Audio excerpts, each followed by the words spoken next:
This episode is brought to you by MeUndies. Underwear drawers are like the Wild West. You never know what you're going to pull out or what shape it's in. So upgrade your collection with the buttery soft comfort of MeUndies. MeUndies' signature fabric is as soft as a warm hug from your favorite sweater. Plus, it's breathable and oh so comfy, making it ideal for all-day wear. Get 20% off your first order, plus free shipping at MeUndies.com/Spotify with code Spotify. That's MeUndies.com/Spotify, code Spotify.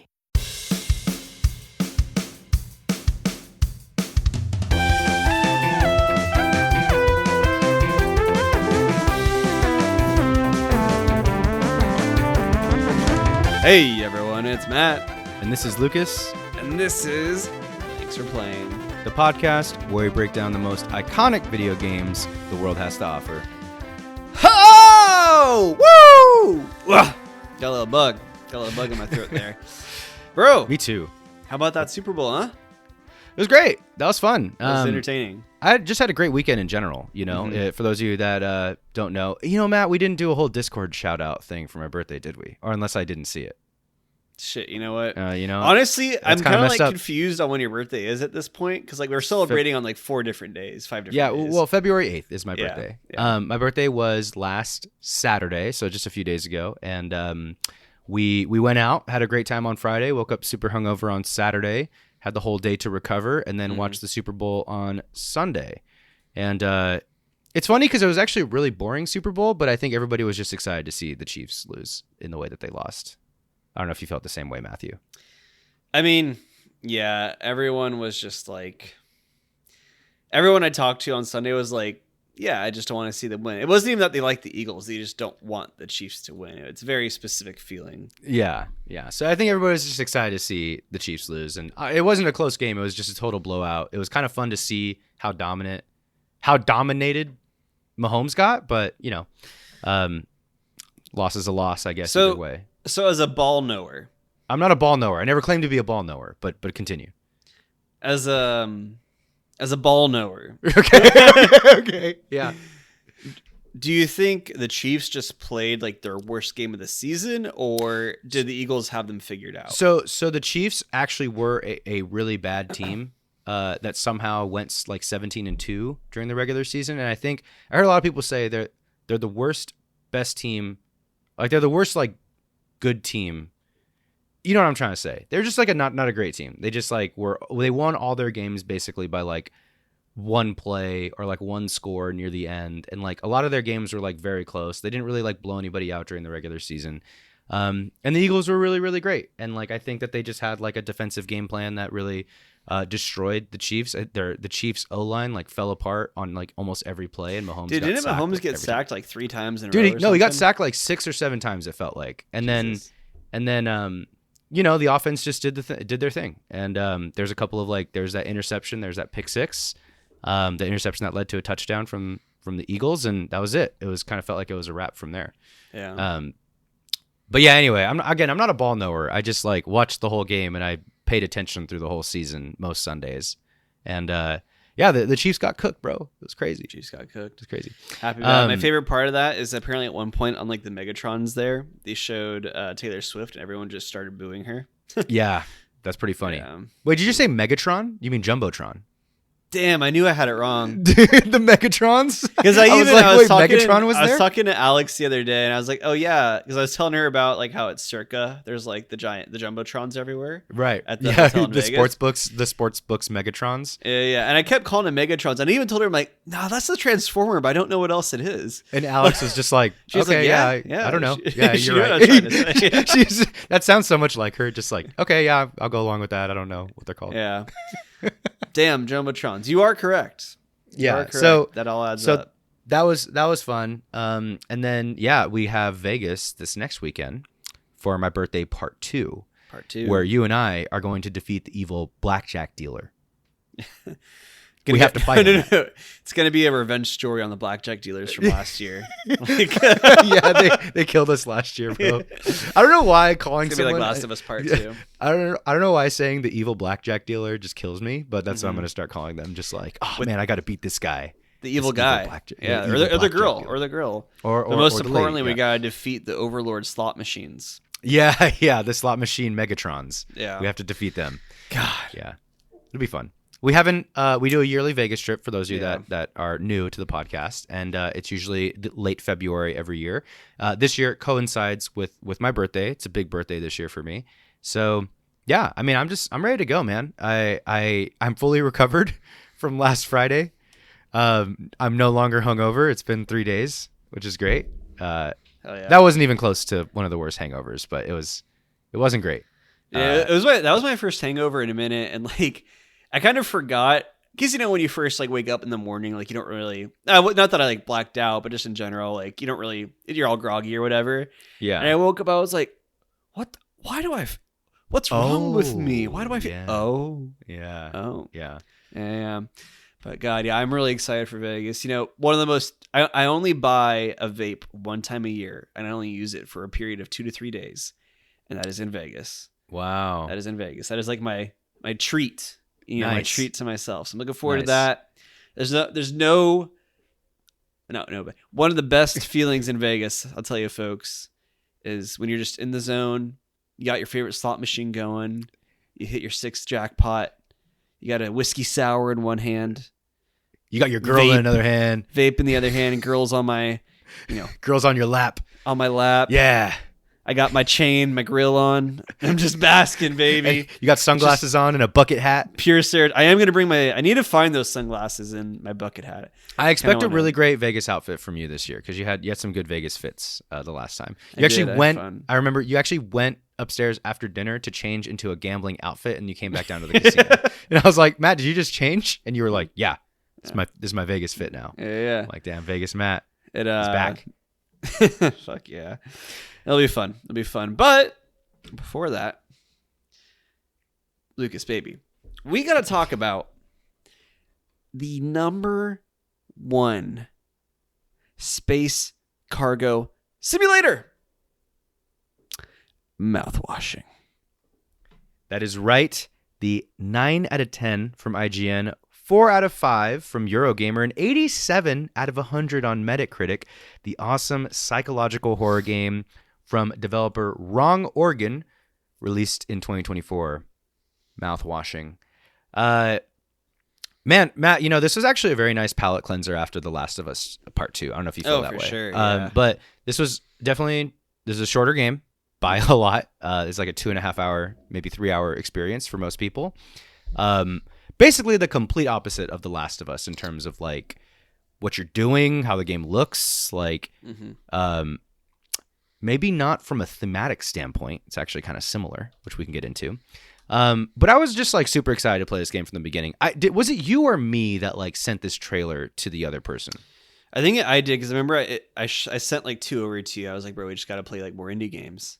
Yeah. And I think it literally just showed up in like my Steam queue or whatever, and it's been very popular on Steam. I know it's gotten really good reception. And yeah, I mean, I was super excited to dive into this. I know in the past I've very much echoed on this podcast that kind of what really gets me excited with gaming these days are a lot of these more kind of niche indie games. So I was very stoked to dive into this one here that we're talking about today, and I was not disappointed. But real quick before we dive in anymore, I'm just going to give a very brief kind of synopsis of the game because I have a feeling probably a lot of listeners might not have heard of this one before. So quick little summary to kind of get things kicked off here. So a routine cargo run turns into a waking nightmare when the Tulpar crashes into an asteroid, leaving its crew consisting of Captain Curly, Co-Captain Jimmy, Maintenance Man Swansea, and his intern Daisuke, and, Nurse Anya. It's not Daisuke? Daisuke? Oh, it is Daisuke. I think you're that's right. what I thought. Nurse Anya, stranded, starving, spiraling into madness. Cut off from escape and trapped in a claustrophobic death trap, the desperation breeds paranoia, betrayal, and violence. Old grudges resurface, survival instincts turn savage, and the line between sanity and insanity shatters.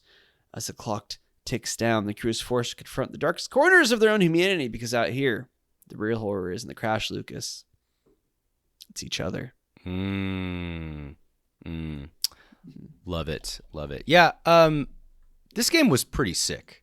I actually really, really, really loved this one, Matt. I like it. I talked about this recently, or I have been talking about this. And one of my New Year's resolutions personally was to be a little bit more in the indie space again with video games. And I think this podcast actually has a lot of foundation in like obscure games, indie games. We play like a lot of AAA and have played a lot of AAA over the years. And we try to stay very topical, but I think it's like great to just kind of dig and find like something really cool, really bite-sized, and just remember like, wow, games really can be anything, and games really can go anywhere these days. And that's how I felt playing this game. Like I felt like there's this renaissance of like PS1 graphics for one thing, but there's also this just like continuation of story-driven, dialogue-heavy games that are like kind of about something very specific and like very theme-heavy and almost like a little movie, right? Like I actually feel like this game would make an incredible like 2-hour horror movie. Like this could easily turn into something that's like digestible for a general audience, in that it's like kind of small but very tight and very strong in general. Yeah, I got 2 castings for you off the bat. Okay, let me hear it, bro. Jack Nicholson as Swansea, and then the girl Anya as or the his wife in The Shining as Anya. Well, she's a little older, but we got CGI. Can age yeah, it yeah, you know, I like it. Yeah, and I think I didn't. We're always on the lookout for these kind of developers, Matt. But Wrong Organ, this developer is super super cool. They're actually a developer out of Stockholm, Sweden. Mm-hmm. And if you go to their website, wrongorgan.com, one, they have a really cool logo. It's like a duck with like a spring for a neck and like legs looking thing. And their tagline is "Make game die young," and I just love that. They've had one other game and an expansion on that game. Their last game that they made, Matt, is called How Fish is Made. Mm-hmm. And then the expansion to How Fish is Made is the last one and then another one. And just from reading those and like kind of reading the description of what it's about and then seeing the trailer for Mouthwashing, I think people can understand like this is already like these guys are already like such a unique voice in video games. And I'm here for it. I'd even go as far, honestly, like I don't know, when and just like looking at what was that, the fish game, the way a fish is made, like the way how fish is made. I think they're already, I want to play that one too now, and I think they're kind of already making a name for themselves, because Mouthwashing did achieve some level of virality in like the gaming community. They're kind of already really making a name for themselves, I think, kind of in the echelons of like the God, what are the names, Lucas? Remind me of the developers that did Inscription, Pony Island. Oh man, Dan Mullins, right? Dan Mullins and his team. Like I think they're already up there at that level as far as like the quality of their stuff, obviously. Yeah, Daniel Mullins. Daniel Mullins games, obviously. And Dan while Mullins. they're not, Dan Mullins isn't necessarily like horror, like they're kind of horror adjacent at times, but I think this is like that kind of vibe, but just turned up to the max with the horror and the psychological horror in particular. And they're really carving out a very unique space for themselves. And I was telling Mickey too, like, I love this kind of shit I was telling in our episode last week, I love this kind of shit. And like, if I ever made a game, Lucas, and I do think TFP, we should make a game at one point. TFP, it could be a passion project. Like, yes. There's 2 things that I want to incorporate. Like, I would want it to be kind of like a horror like this, like a psychological horror, where it's just super fucking dark. There is no happy ending per se, just like everyone's horrible kind of thing, combined with somehow combining it with an aspect of a game like Journey, where like you meet someone randomly throughout that's also playing at the same time. I don't know how I would do it, but that's what I want to do. But this game copyrighted right now. It's very unique, and it really kind of right off the bat kind of, I think, says that this is going to be a very different experience when you boot it up, just off the virtue of how different like the art style is and how different obviously the gameplay is. It's really in essence more of a walking simulator. Exactly that you're experiencing, but a good walking simulator, not like Dear Esther. And this was the most shook I've been playing a game in a while, and I had a very scary moment that I actually shared with Hot Mickey that I'm excited to tell you about when we get to favorite moments later here. But I mean, yeah, hats off to Mouthwashing. I think this is a very unique game, and I'm excited to dive into it more and kind of just get your impressions on like some of the themes and some of the stuff we encountered and all that. Yeah. So I guess we covered initial thoughts. Maybe we could dive into like the story and world parts of it, or do you want to go to Yeah. when did it click? No, I mean, we might need to skip over even just that. remove that, Yeah. that section entirely, honestly. Yeah, I know. Let's move to story and world. So, so the first thing you do in mouthwashing is follow a series of prompts on your screen, which you don't really exactly know what these prompts are doing ultimately, but you're in the cockpit of a ship, and it's kind of dark, and there's lights everywhere, and there's a control panel. You follow these prompts, and you crash the ship, right? And it's unclear like why you're doing it, who did it. And the game forces you to crash the ship, too. There's no way to not do it. Yeah, Exactly. it's very clear. All you need to do is like turn left, and it forces you to turn right instead. Yeah. And there's like, you also like are just following prompts, just like any gamer would do. So you're just being a good gamer boy, and you're just following directions. And then you crash the ship. Skip forward. The game actually like is two different parallel narratives at the same time. The months following the crash and the days leading up to the crash. So there's just these little vignettes, like a little chapter of like the day 7 days before the crash, and then another chapter that's like a month after the crash. Very non-linear though. It'll bounce around in like no particular order. Yeah, exactly. And then there's like dream sequences, which I definitely want to talk about quite a bit.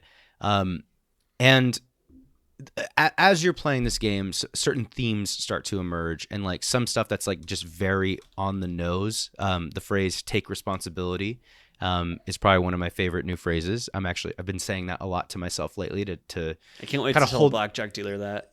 take responsibility. If you go to like the trailer for Mouthwashing, one of the top comments just says "take responsibility," and I saw that in the trailer. I saw that in the comments when I saw the trailer. I didn't quite get it. And now after having played the game, I really love just this like kind of expression that this game forces down your throat near the end.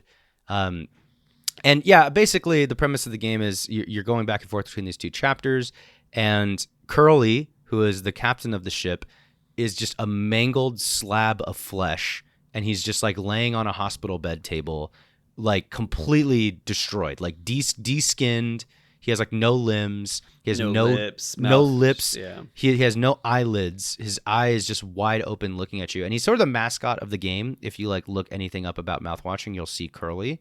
And he's just literally living off pain meds like for the entirety of this game. And you feed him pain meds throughout the game, which is like some of the craziest sound design and like just the most disgusting moments in this game.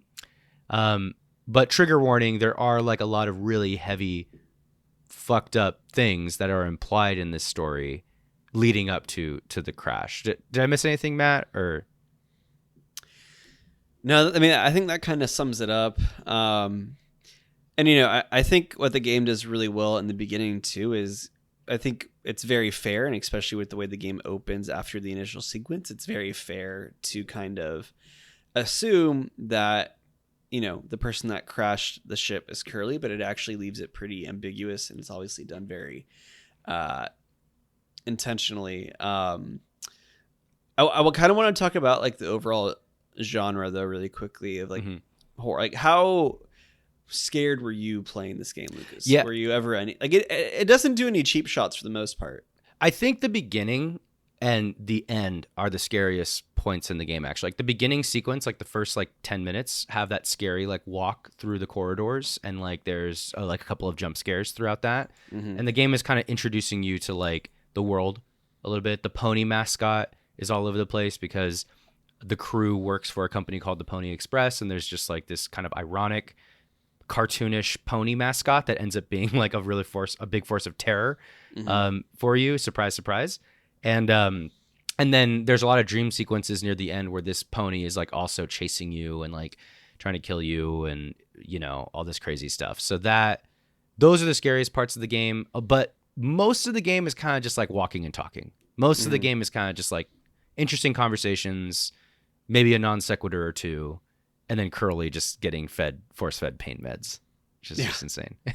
I do think the game does, though, a very good job. And I think this is what really makes any horror medium in general, whether it's you reading a book and waiting for something to happen, or playing a game or watching a movie. It's the scariest thing is the anticipation of something, or the unknown, or the building up of something. I think this game does that very well, where even though you were just upstairs in the lounge, and you're walking down to, say, the I don't know, the cargo pit or whatever it is, the cockpit, whatever, the cargo.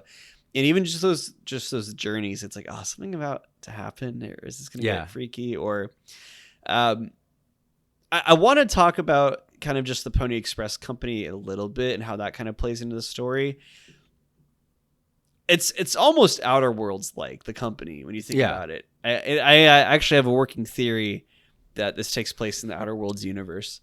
So for those that are unfamiliar with the game, getting a little more into it, the company is Pony Express, and they're essentially just a freight company where they transport cargo through space. It's probably fair to assume that this is like a multiplanetary point in time or multiplanetary species. But much like we are in real life right now, everything's going autonomous. Most of these freighters are actually just ran by, assumingly robots, and there aren't really many man crews left.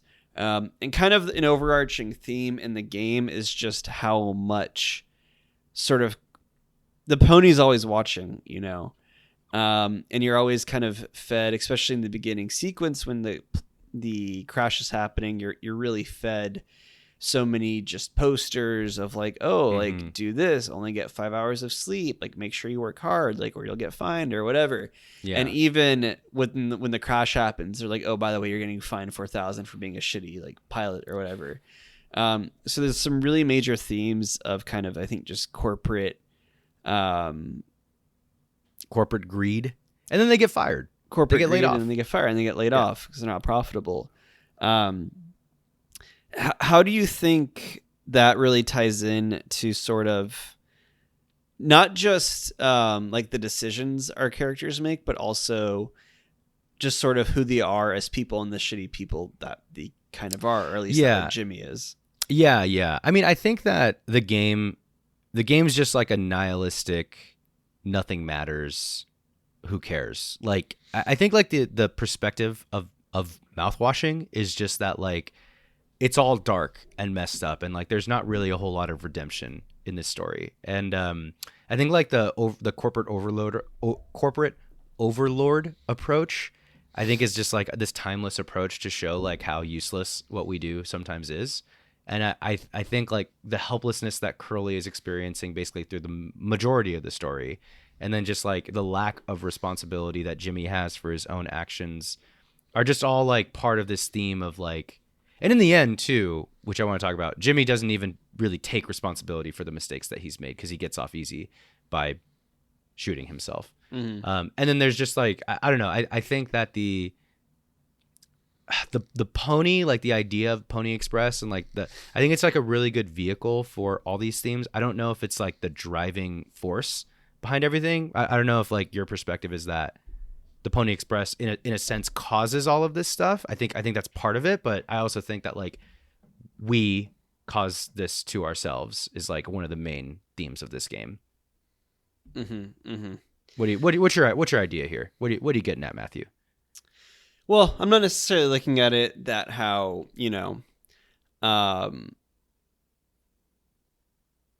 I don't think that like Pony Express is the reason like everything happens, but I'm kind of wondering how we can kind of look at, say, like Jimmy. And for those that aren't familiar, Jimmy is like the co-captain of the ship. He's kind of like Hurley's right-hand man, and I think seemingly longtime friend as well. It's assumed that they've been doing this kind of work together for a while now.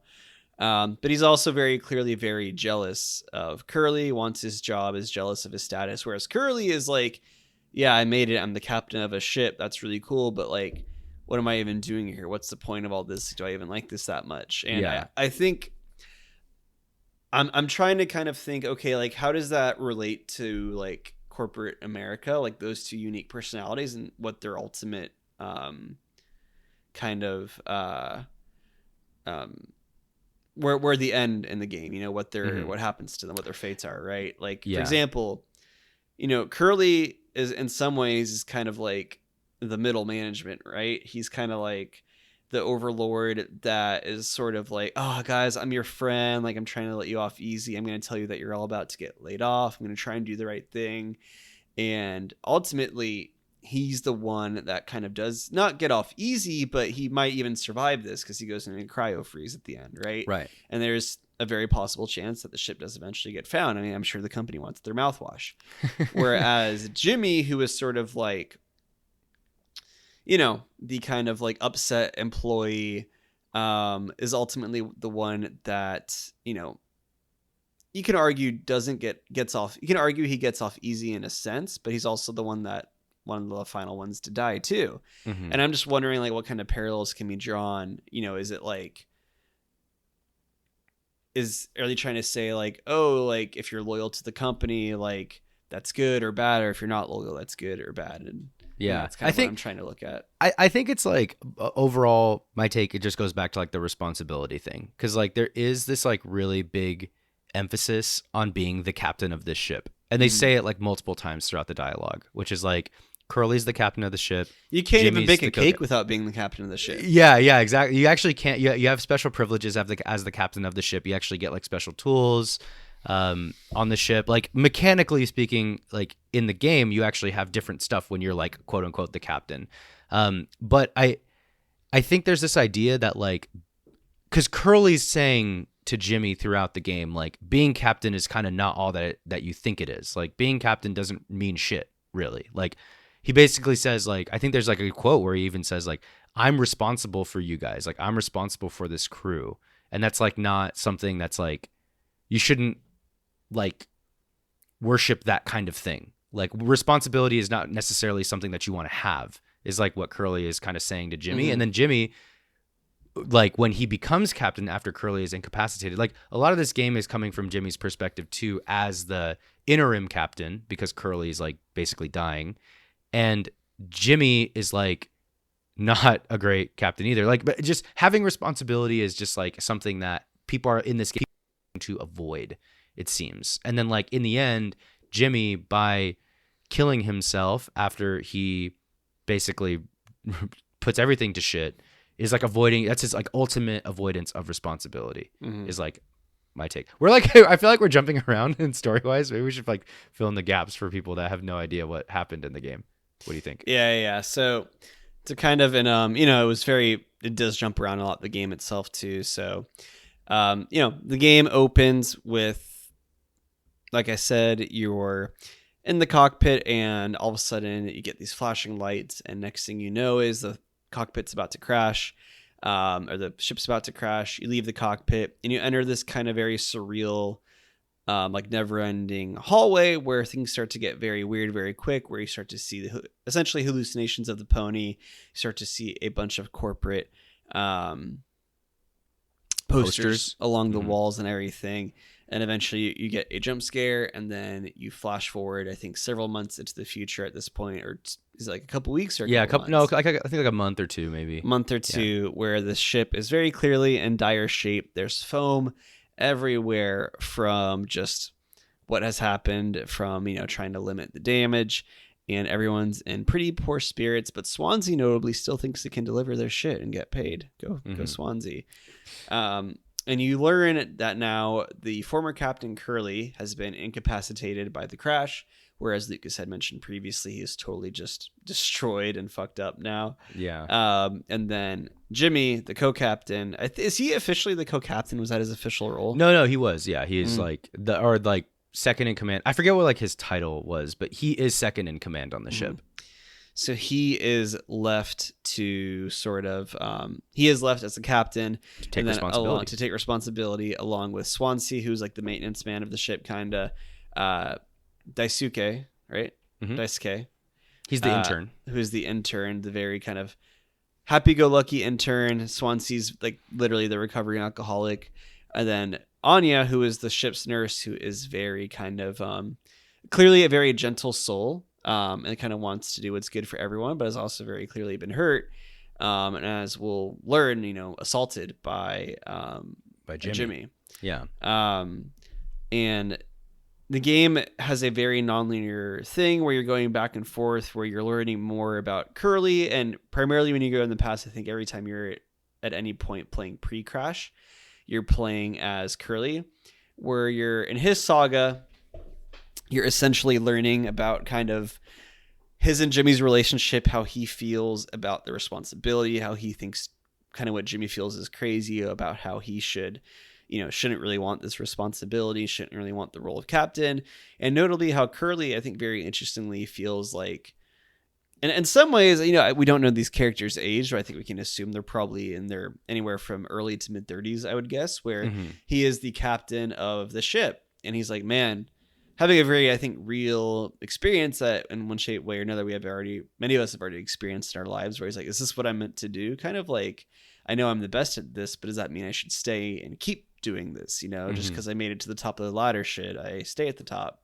Whereas Jimmy is very much kind of like, well, I'm still climbing the ladder, and like, how could you even say that? Like, that's kind of his mentality around it. And then we learn through more interactions a bit more about the dynamics of the crew. We learn how Anya and Jimmy had some sort of former, not relationship, but where actually I don't even know what I would call it, but Jimmy essentially just raped Anya, and that is alluded to very heavily and kind of becomes a little bit of a plot point later in the game as well, post crash. And then I don't really think there's too much dug into actually as far as like Swansea and Daisuke pre-crash. There's not a whole lot there other than they have this really interesting dynamic where Swansea actually is kind of trying to look out for Daisuke and like save him in a way. That's why he's like kind of keeping the cryopod a secret in a sense. Yeah. And then Daisuke kind of unwillingly like goes along with this plan and ends up kind of dying near the end. And basically everything goes to shit at a certain point. And then it's like, like you said, Matt, like it's revealed that what it seems like Jimmy and Anya, the kind of the twist in the game, if there is a twist, like it's Jimmy and Anya's relationship is kind of built to feel like something that's like a little close, like maybe a little bit romantic or like they're close friends or something like that. But then it's like kind of slowly revealed that Jimmy actually like raped Anya and she like is struggling to process it on this trip. And like she says things like, she says things to I think either Curly or Jimmy, like, why do they lock the captain's cabin but they don't lock the where we sleep? Like she kind of says like why is it that the captain gets protected but not us, it's like not me? And she even like is struggling to process like what happened because she tells Jimmy like it's okay, we're not, she says things like we're not our worst moments, like our worst moments don't define us. And she even says something like I just can't help but think what my role was in it all. Like she is like, she's almost like blaming herself in this really twisted way and like not really like feeling like she's not like going at Jimmy saying like, yo, you did this to me. It's not like this. It's like this really sad, really inward, really like depressive. And then she ends up like killing herself by like ODing on the pain pills that is like keeping Curly basically like alive. And then like there's just and then eventually like kind of the ending to the game, or like the final like hour of the 30 minutes to an hour of the game, is Jimmy going through like a series of hallucinogenic dreams of like a baby and the horse chasing him, and like a baby crying, and like a horse giving birth, or like a womb, all this like surreal imagery of like a womb, a birth, like a birth of a child and stuff. And it's just kind of like, it's like very abstract. It's very strange. I didn't like quite understand it at first. I actually like kind of had to go back and like rethink what happened and like watch a video and like read the plot and go, oh, okay, I understand. Like, and this is where I'm saying like the whole taking responsibility thing is like such a good theme for me, and like really lands, is because and the way it ends, I guess we should talk about how the game overall ends, is there's a cryopod that has enough power to keep someone in a cryogenic sleep for about 20 years. And basically after Anya kills herself, after Swansea is killed by Jimmy, after Daisuke dies in an accident, and then Curly and Jimmy are the only ones alive, Jimmy puts Curly in a cryopod and says, like, here's how this ends. Like, I'm finally taking responsibility, essentially. And I don't know I think that might be his last line. And then he shoots himself. And then you're looking at it from Curly's perspective, and you're in a cryopod.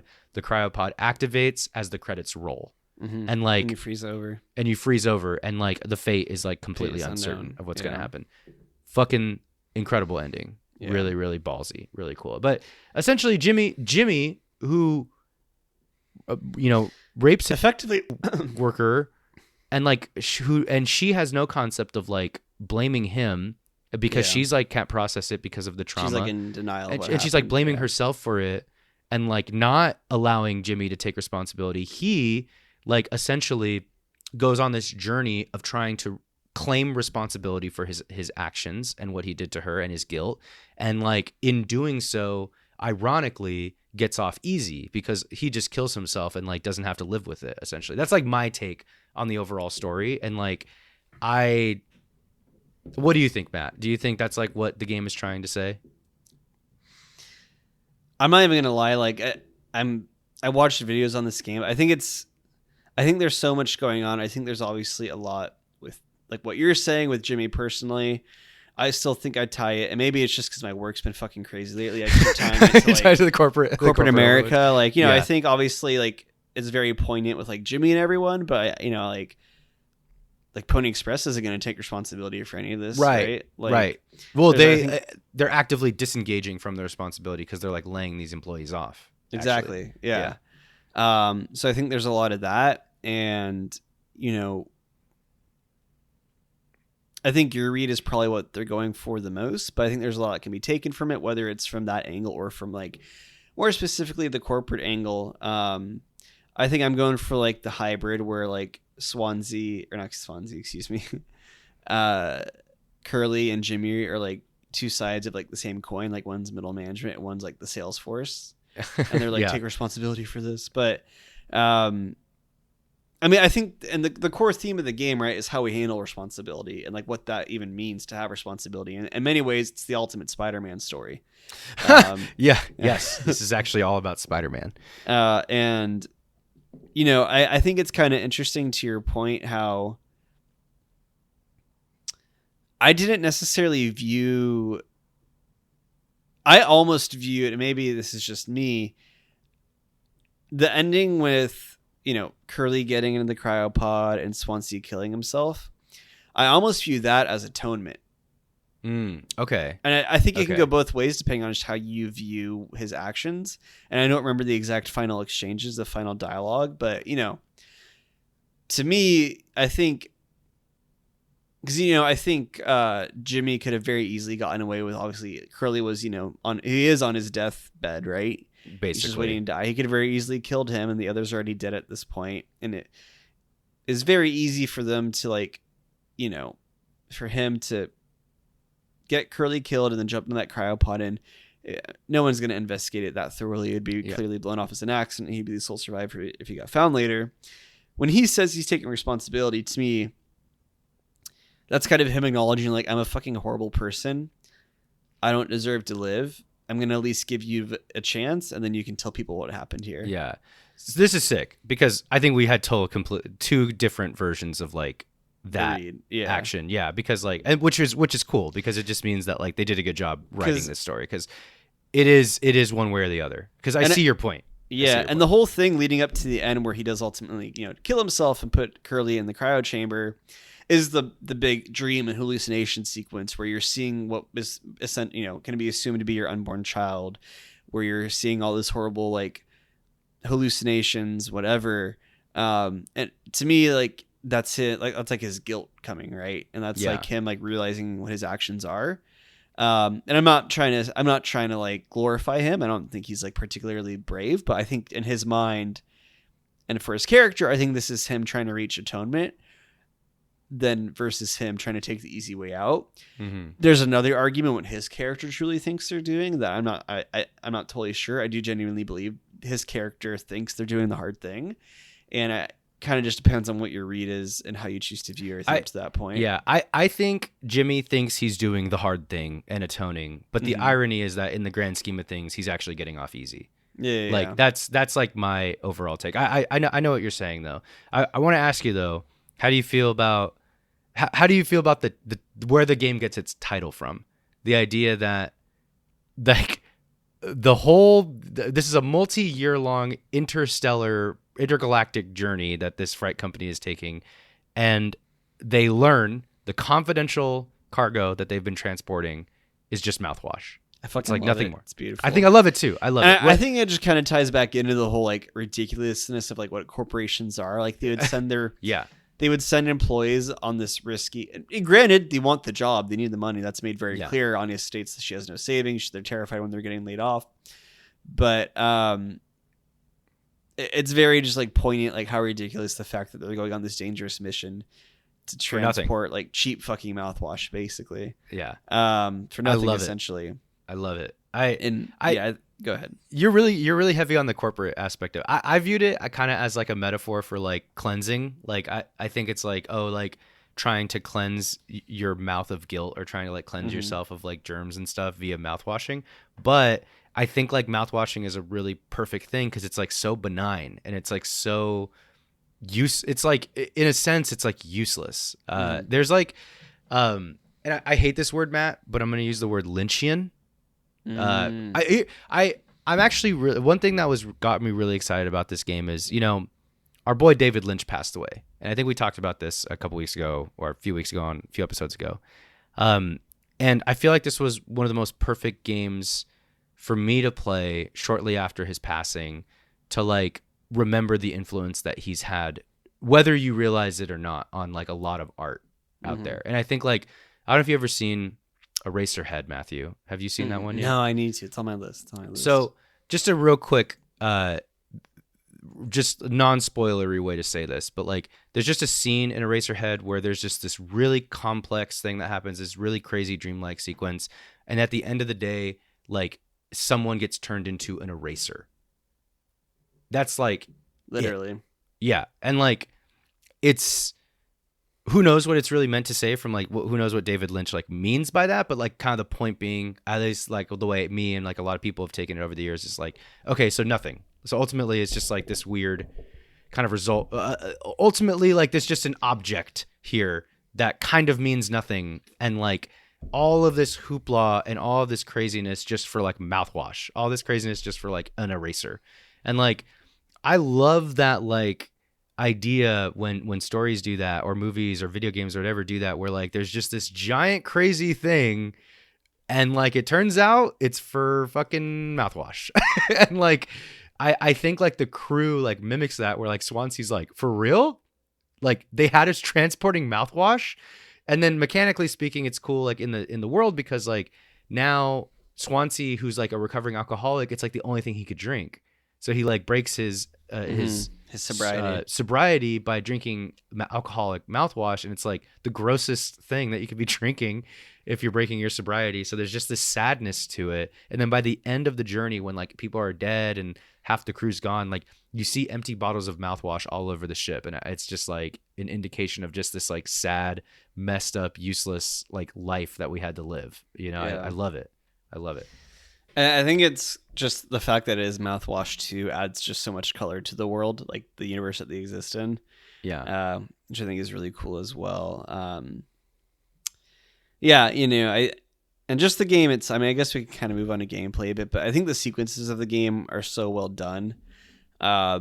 Particularly the ending with like the dream sequence and everything. Like I really, really enjoyed like that bit where Swansea's chasing you essentially through like a cemetery. Yeah, that was and crazy. It gets super abstract and super weird and super funky. And the game, I think, in those moments does a good job of like kind of breaking from what is essentially a walking simulator to give you like basically, you know, just like a little action and to kind of get you really engaged in what's going on. Because a lot of the game is just reading and walking around, right? I mean, would you disagree with that, or No, it's a walking, talking sim thing. Mm-hmm. It's like not really like a puzzle game. It's not really like, it's pretty linear, you know. I mean, it just is linear. It's just a non-linear story at the end of the day.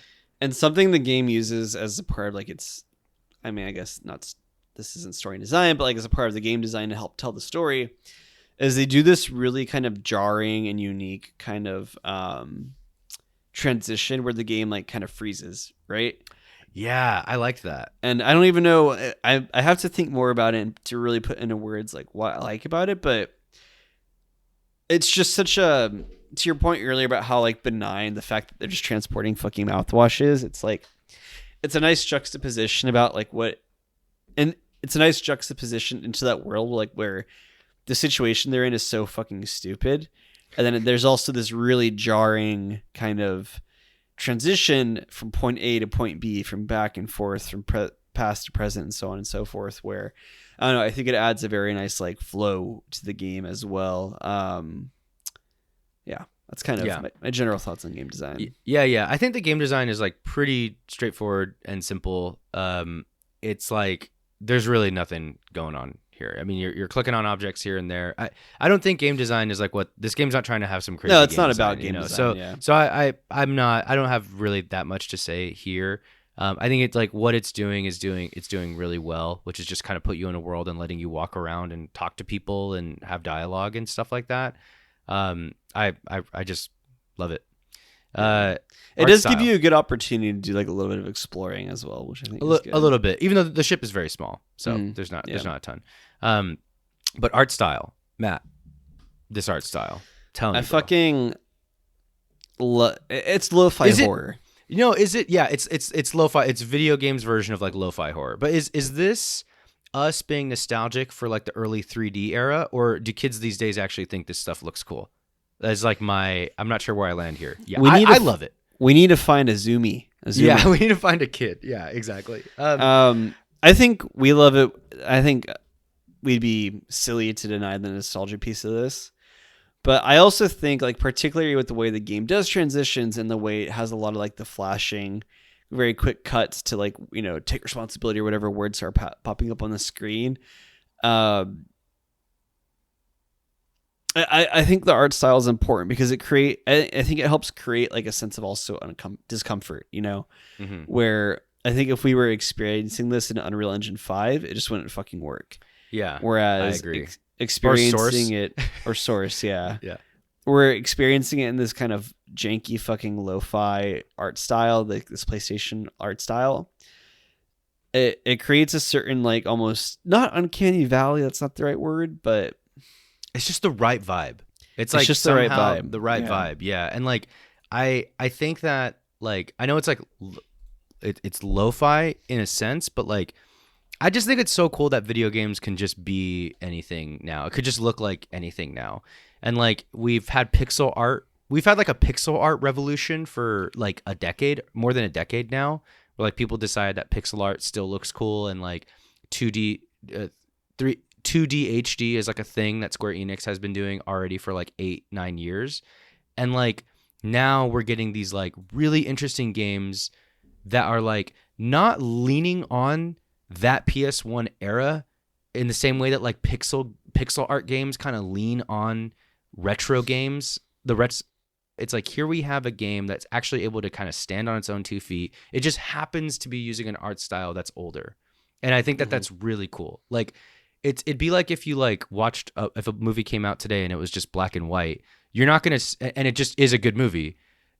No one's going to go like, oh, look, they're making a reference to like old Hollywood with this black and white movie. It's like, no. A movie could just be black and white now.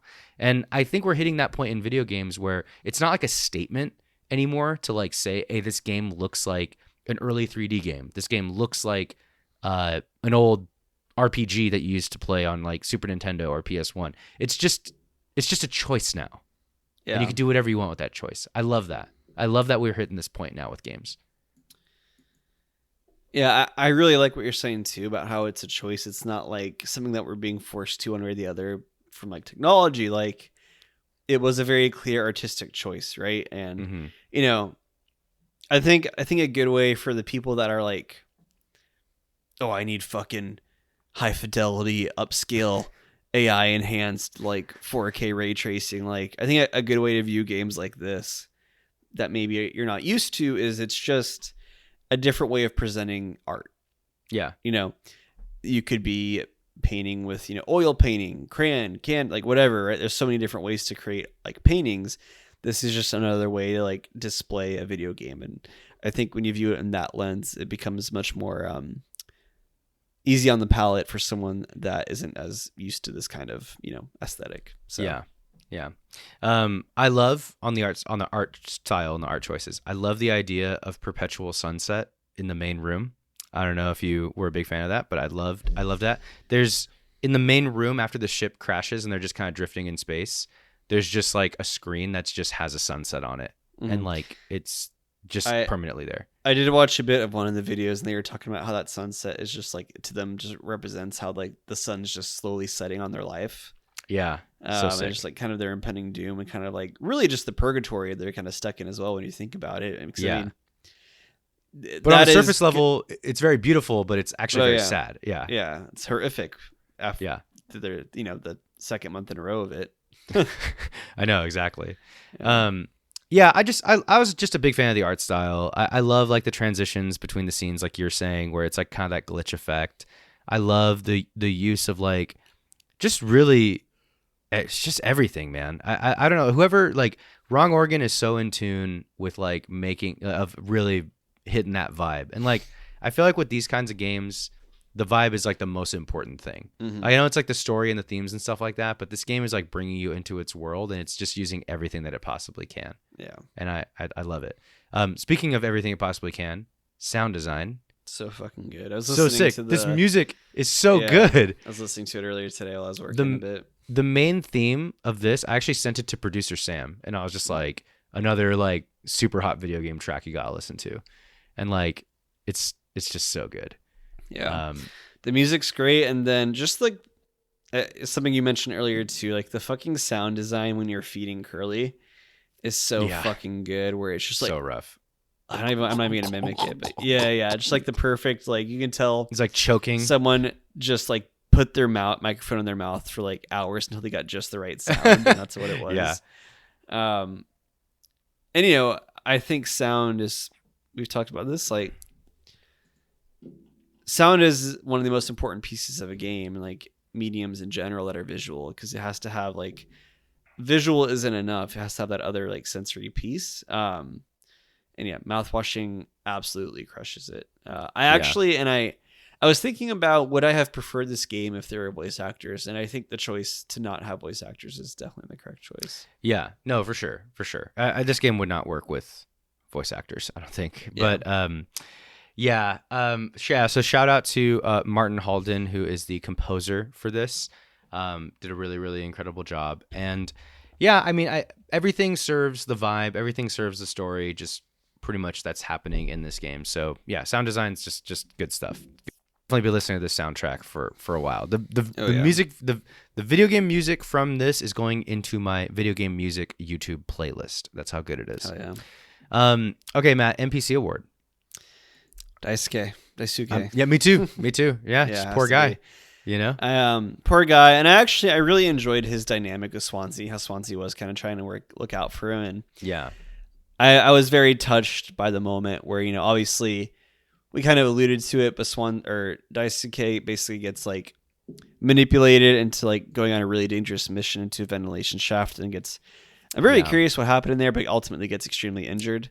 He gets like electrocuted or something, where he's just suffering, and then Jimmy like tries to fix him, makes it worse, and then ultimately Swansea ends his life and puts him to put him out of his misery, basically. Yeah. And it's super sad, but he's just such like a happy-go-lucky guy that's just trying to like, he knows how fucked it is, but he's just trying to like make the best of it. I can appreciate that, because I don't know. I think I've never been in a crisis like that, but I know for me, like with the way I handle stress, is I would just like try and make light of certain things at times. Yeah. So I have a feeling I would be a bit of a Daisuke. Yeah. No, I could see that for you. No, I just same reasons. I mean, poor kid. I mean, they all suffered a really horrible. His for some reason hurt a little bit more. Yeah, and I mean the cryopod was meant for him. Swansea wanted to put him in it. It was. Yeah. Okay, companion piece pick. I already actually said mine earlier. And it's going to be David Lynch's Eraserhead. 1977 body horror, black and white, surreal horror movie. I mean, I think it's a really great time to kind of go back and revisit to honor the great David Lynch, one of my favorite filmmakers. And the cool thing, Matt, is for my birthday, Katie actually got me the Criterion collection of hell yeah. Eraserhead, so That's I wanted to sick. hold that up for the camera real quick.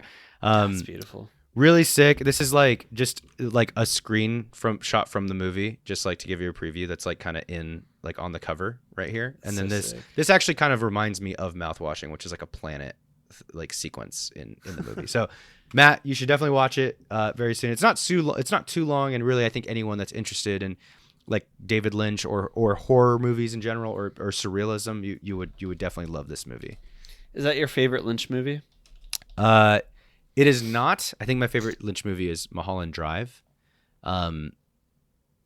Or if I could cheat, it's Twin Peaks. I know it's not a movie, but I think my favorite David Lynch anything is Twin Peaks. To be honest, Okay. I know you feel. Oh wow, similarly. Eraserhead is super short, only an hour 29. Yeah, Yeah. I'll have to check that out. I know you feel similarly about Twin Peaks, Matt. I have a Twin Peaks poster, baby. Yeah. I've been trying to rewatch that one again. It's been about 6 years, so I think it's time for a rewatch. I rewatched most of the first season with Alex recently. How was it? Still Held fun, up? still good. Yeah. Yeah. I just feel Just so like fucking weird. every like the way all the girls look in that show, like every girl wants to look like that now in LA. Like, Right? Yeah, like, yeah. seriously, like everybody wants to look like the Twin Peaks chicks. It's Yeah. crazy. The 90s aesthetic in general, man, is really We're back. It's what's kind of bad. It's in. It's super in. dope. What do you got for companion piece?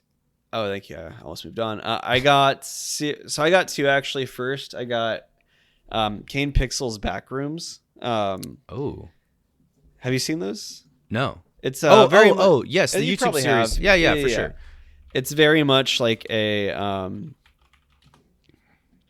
the Backrooms is like a creepypasta, and then Kane Pixels went and made some stuff on it, but it's very just like lo-fi, well done horror, kind of adjacent to like the lo-fi stuff aesthetic that Mouthwashing gives. And then I have Cereal and Milk, which is an indie horror YouTube film. Oh wow. That I've actually been telling producer Sam, like, you need to watch this. This is why you need to put your film on YouTube, because these guys have been getting like hella recognition from everyone.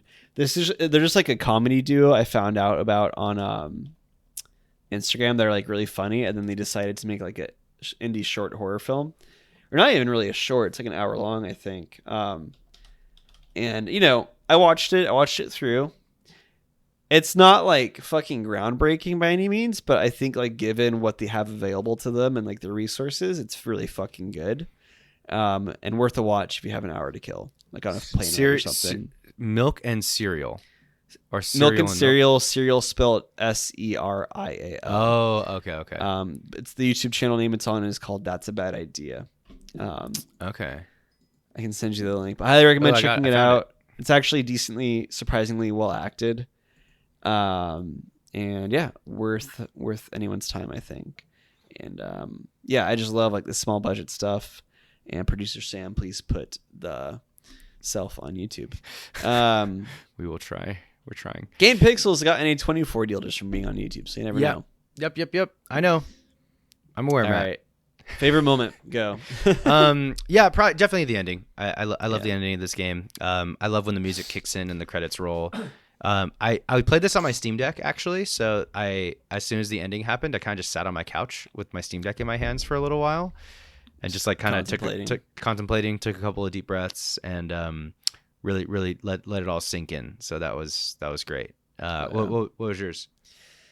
So I got a fun one. All right. Okay. This is actually, so I was playing this game with, I played the first half on my own, and then I was actually playing the second half with Hot Mickey watching me. I was streaming it. Oh, right.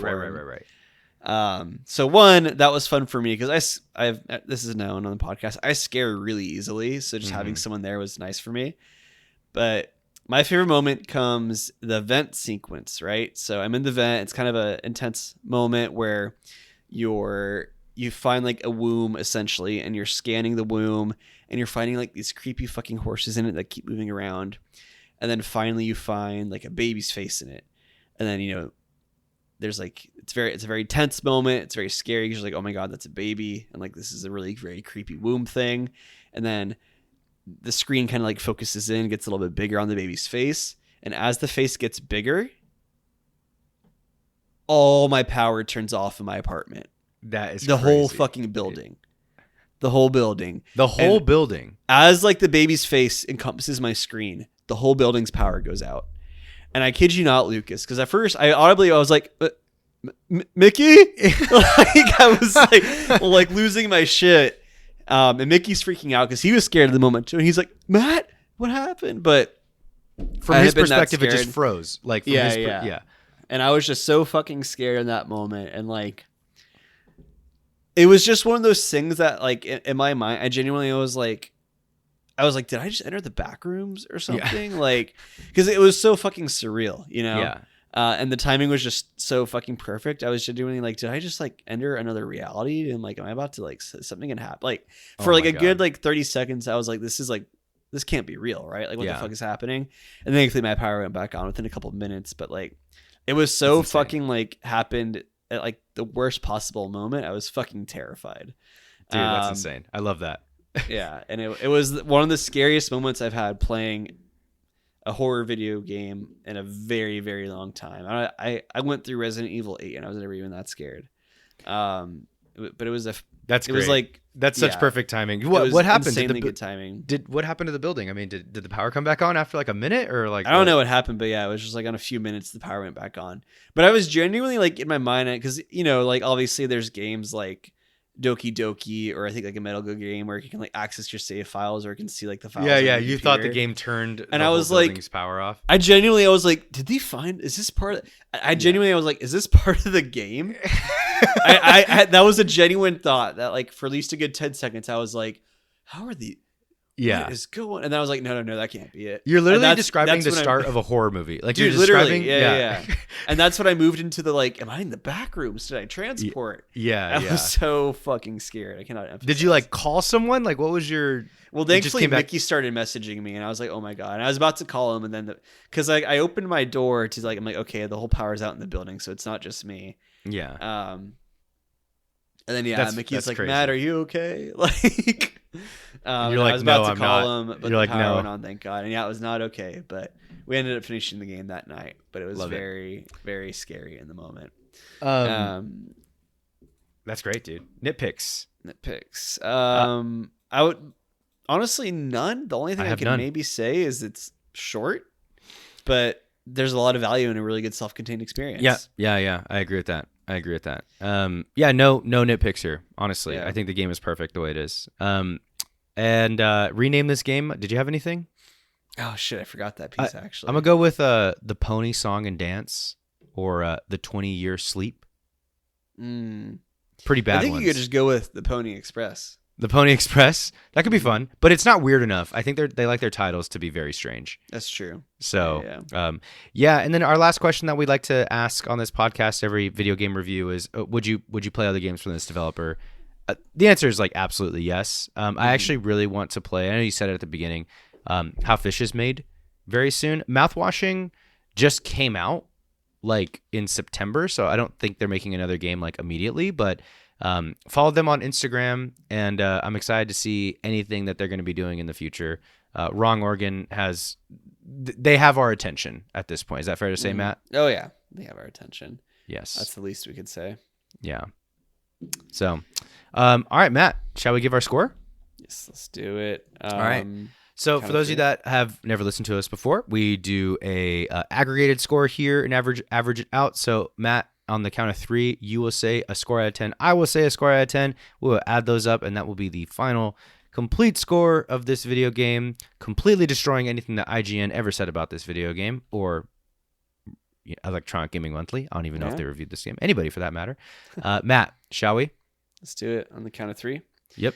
1, 2, 3, 10. 9. Oh wow, you gave it the 10. Dang. There's nothing I can't fault it for anything. It's fucking great.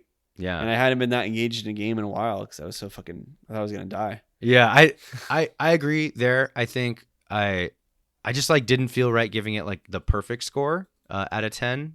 Just because like those I typically reserve that for like really deep, bigger, more gameplay oriented games. But I think it honestly like 9 is great. I love this game. Everyone should play it. And I think if you're a horror fan, if you're a indie video game fan, or if you're just like some like filmmakers like David Lynch, you'll just really fuck with this game. Love it. I agree. And yeah, anyone that's a fan of horror should play this. Fan of indie games should play this. You're in for a good time, I reckon. Yeah. All right, Matt. Speaking of horror games, where could people find us online, question, my friend? if they Everyone, wanna find us? You can find us online at thanksforplaying.live. In the link on our website there, you'll find links to our Discord, our YouTube channel, all that good stuff. As well, you can follow us online at TFP Podcast. That is at TFP Podcasts with an S at the end. Check out our Instagram, TikTok, all that good stuff. You can find links to our Discord there as well in the link tree we have. Or shoot us an email at thanksforplayingpod@gmail.com and let us know what's cracking there. Let us know, what is the last indie game you played? I'd love to hear. I need some recommendations. But that's all we got. Lucas, are you interested in Kingdom Come Deliverance 2? You keep asking me that, and I don't know anything about it. So we'll have to. It's like a we'll really have to regroup in-depth on that one. RPG. It looks kind of interesting. Yeah, it might be a Matt game. I don't maybe. know. I've actually started playing Skyrim on my Steam Deck, and that's like my big focus right now. Yeah. Yeah. You think you'll play Avowed at all? Possibly. Yeah, Possibly. might check that one out. Yeah. All right, everyone. You got anything else for us? Nothing else, everybody. Happy Valentine's Day for people celebrating tomorrow. Oh yeah, happy Valentine's Day. And all right, everyone. This has been. Thanks for playing. Catch you next time. Skibidi-bop.